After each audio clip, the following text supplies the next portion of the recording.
Alright, hello there, thrill seekers.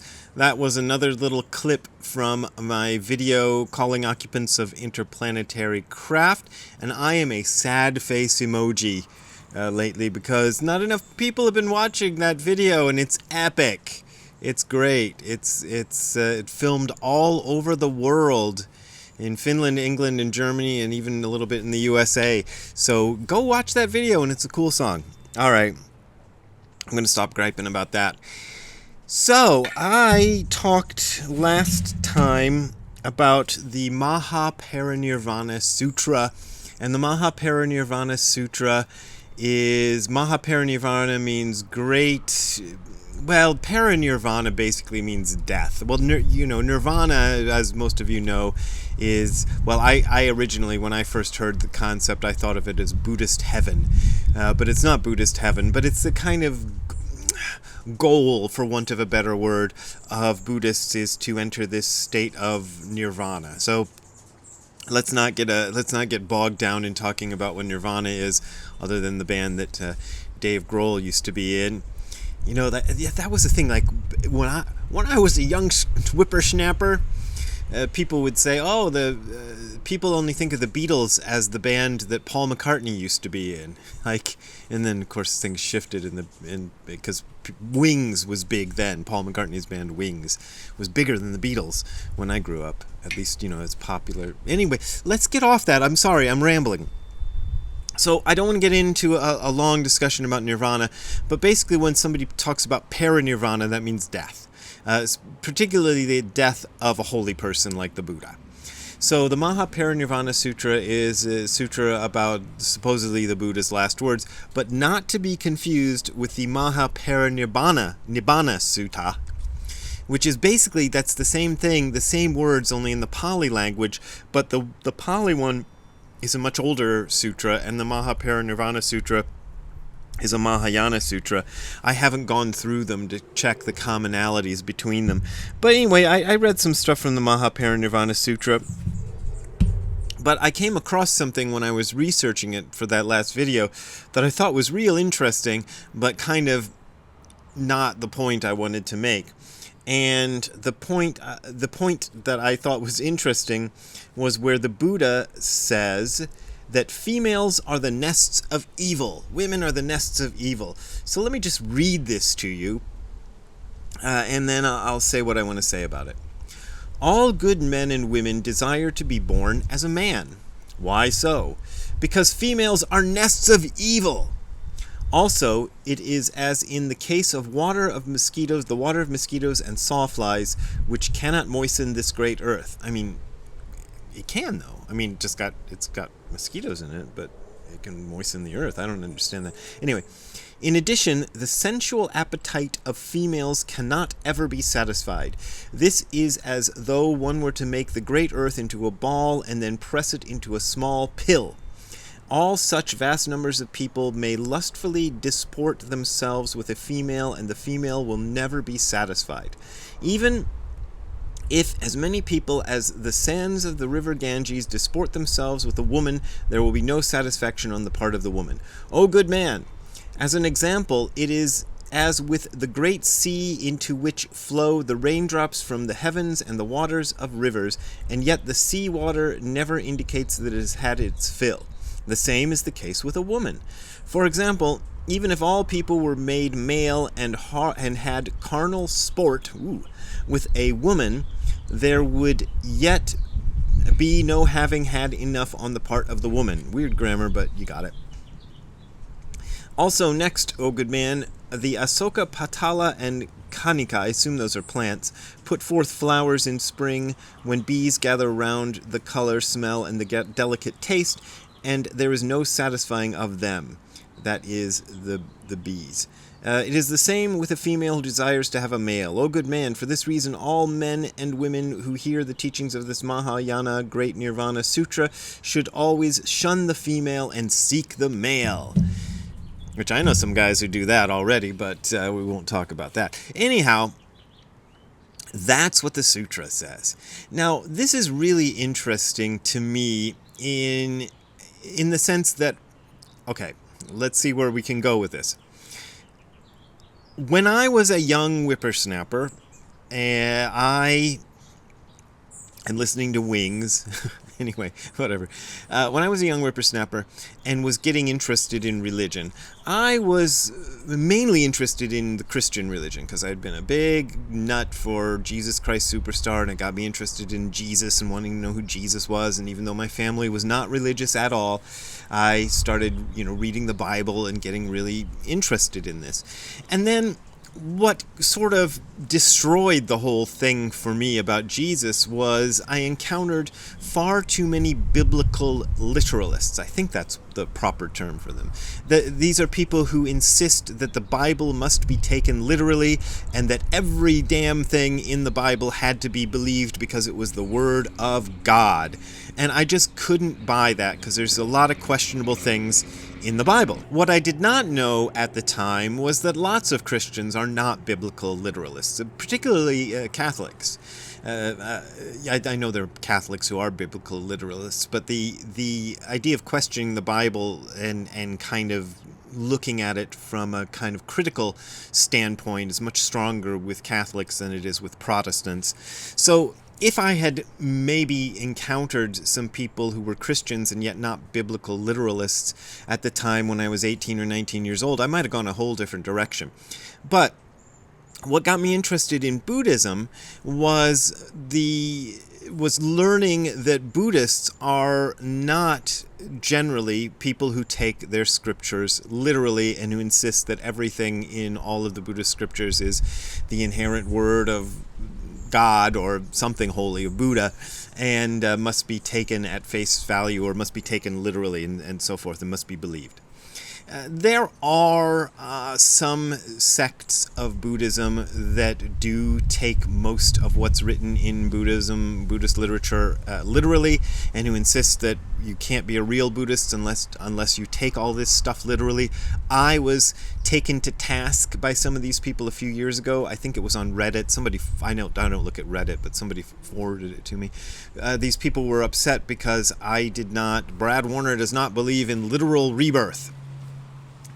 And I don't even want to go into that because maybe I kind of do, but I kind of don't. And anyway, that's a whole other discussion. But so they wanted me to take the teachings of rebirth literally, and I wasn't a real Buddhist because I didn't do it. So there are people who do that, but they're in the minority. And it's especially strong in the Zen form of Buddhism that people don't take all the scriptures literally and kind of have a sense that there are good sutras and there are not so good sutras. And Dogen was like this. Dogen was one of these people. I know that there is a section of Shobogenzo where he kind of comes after the Platform Sutra, which is a very foundational sutra in Zen, and kind of gets very critical of it. But it seems like he's more critical of the version of the Platform Sutra that was most popular in his time, which he said was corrupted by interspersing folk tales and other things. And I think the version of the Platform Sutra that we get these days is not that version. And also Dogen did quote the Platform Sutra, so obviously there were parts of the Platform Sutra, even the one that he had access to, that he liked. But I don't know if it's the Avatamsaka Sutra. There's a few sutras, or Suriganama Sutra. I don't remember. But there's a few sutras that he specifically singles out as being false, as being not real sutras. But as for the Mahaparinirvana Sutra, I don't think Dogen specifically references the Mahaparinirvana Sutra by name, although he might, and I'd have to spend hours and hours trying to figure that out. But we can assume, because it was a canonical sutra and it was very important, that he was familiar with it. And that he must have read that line, or those several lines that I just read to you. And yet, in Dogen's Raihai Tokuzui, which is prostrating to the attainment of the marrow. Attaining the marrow means understanding the deepest Buddhist truth, because the deepest part of your bone is the marrow.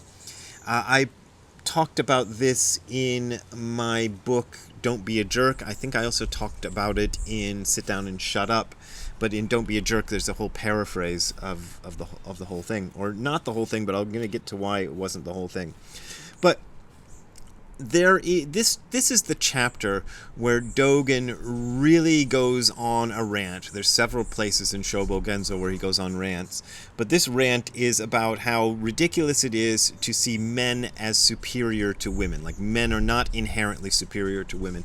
And this rant goes on for a number of pages, to the point where in my book Don't Be a Jerk, I cut out a bunch of it, which I said this in the book, but I'll say this here too. I generally, when I wrote those books, Don't Be a Jerk, and It Came from Beyond Zen, I tried not to cut anything out of Dogen because I wanted to present, I did paraphrase it, but I tried to paraphrase every line so that it wasn't, cherry picked. So it wasn't like I was just picking the parts I liked. But the reason I cut part of Raihai Tokuzui, the prostrating to that which attains the marrow, is because he just goes on and on and on and on about how stupid it is for people to think men are superior to women, and he repeats himself a lot, so I cut a bunch of it out. But I'm going to read to you the juiciest bit, the part I like best. But this is just a small excerpt of what he says. He says this: "Even in China there was a stupid monk who made the following vow: through every life in every age I shall never look at a woman. Upon what morality is this vow based? Is it based on secular morality? Is it based on the Buddha Dharma? Is it based on the morality of non-Buddhists? Or is it based on the morality of heavenly demons? What wrong is there in a woman? What virtue is there in a man? Among bad people there are men who are bad people. Among good people there are women who are good people.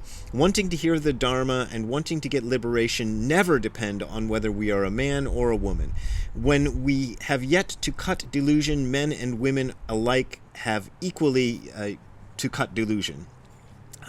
When they cut delusion and experience the principle, that means sort of get enlightened, there is nothing to choose between a man and a woman," and so on and so forth. And he really goes on and on. But basically, he's right there. He doesn't specifically make a point that he's denying what's said in the Mahaparinirvana Sutra and in other Buddhist sutras about the superiority of men.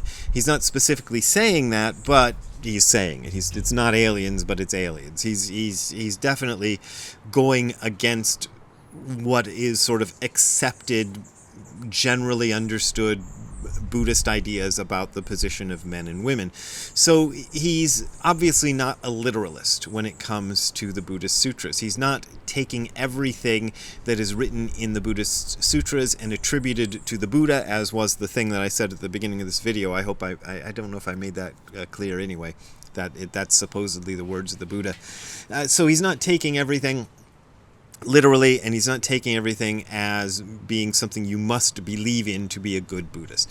And that was really nice, and I really appreciate that about Buddhism. And as I said, there are non-literalists within Christianity. I assume there are even non-literalists within Islam, although I think the Islam tends to be really full of people who want to take the Quran literally, and you have to believe in everything in the Quran. But still, Buddhism is very ancient in its understanding that the scriptures are written by people. It's people! Sorry, that's Charlton Heston at the end of Soylent Green. Soylent Green is people! Anyway, so they're written by people, and they are the expressions of human beings. They may be the expressions of human beings who have understood something very deep and whose understanding is worth studying deeply, but they're not other than humans. And also, I would say, for sure, in the instance that I just gave you, this is something that was stuck in there, probably not even by the original writer of the Mahaparinirvana Sutra, let alone the Buddha. It's probably something that was stuck in there later by somebody who had an axe to grind for some reason. But here's one thing that I left out when I read this to you about of the Mahaparinirvana Sutra. So let me read you how this section ends. "For this reason, All men and women who hear the teaching of this Mahayana Great Nirvana Sutra should always shun the female form and seek the male. Okay, that's where I left off. Why so? This Mahayana Parinirvana Sutra may be compared to a male. The point is that it has the Buddha nature. If one does not know the Buddha nature, one cannot be called a man. Why not? Because one does not realize that one has the Buddha nature within. Any person who does not realize that he has the Buddha nature is a woman. If he does so realize, he is a man. If any woman knows that she has the Buddha nature, she is a man. O good man, this Mahayana Parinirvana Great Nirvana Sutra, is replete with innumerable, boundless, wonderful virtues, because it reveals the store of the Tathagata, so you should definitely read the sutra, so on and so on. That's the way it ends. So, yeah, it goes on this bizarre rant against women, which, by the way, isn't even true.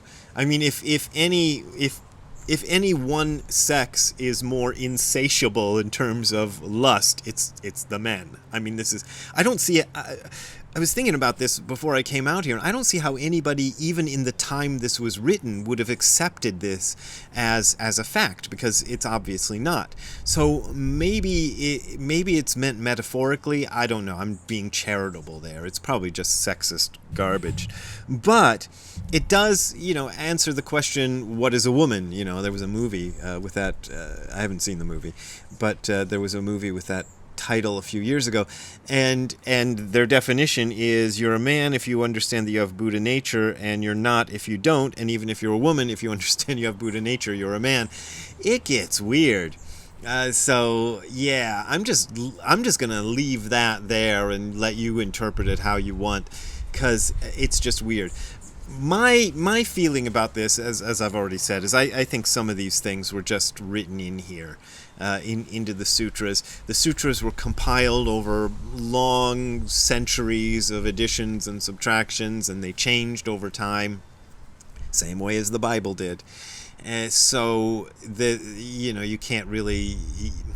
The idea that certain sects of Buddhism have that there are the preserved words of the Buddha in the Pali Canon, and those are the exact words the Buddha actually said, that's nonsense if you ask me. There's no reason to believe that. But I think there is reason to believe that some of the words in the Pali Canon are the actual words of Buddha. So, and sorting them out is just our job. That's all there is to it. Nobody can do that but you. You got to figure out which parts of it are meaningful and which aren't. Yeah, I could go into a whole thing about how you don't want to just reject something because it doesn't sit well with you. But then there's certain things which, like the part I just read, that there's a good reason it doesn't sit well with you, because it's not true. I mean, it's obviously not true, even in a conventional sense. So I don't know.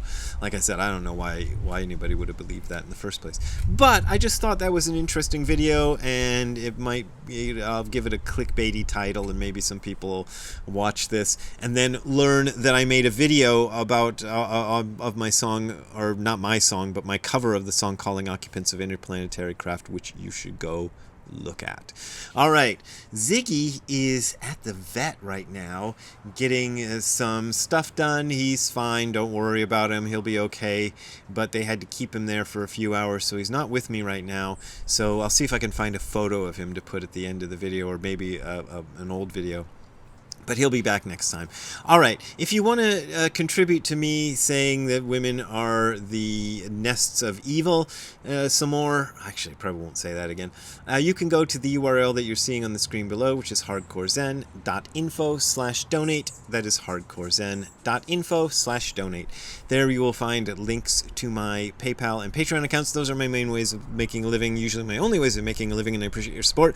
But as always, you don't got to support me if you don't want to. All right, we will see you next time. Have a good time all the time. Bye.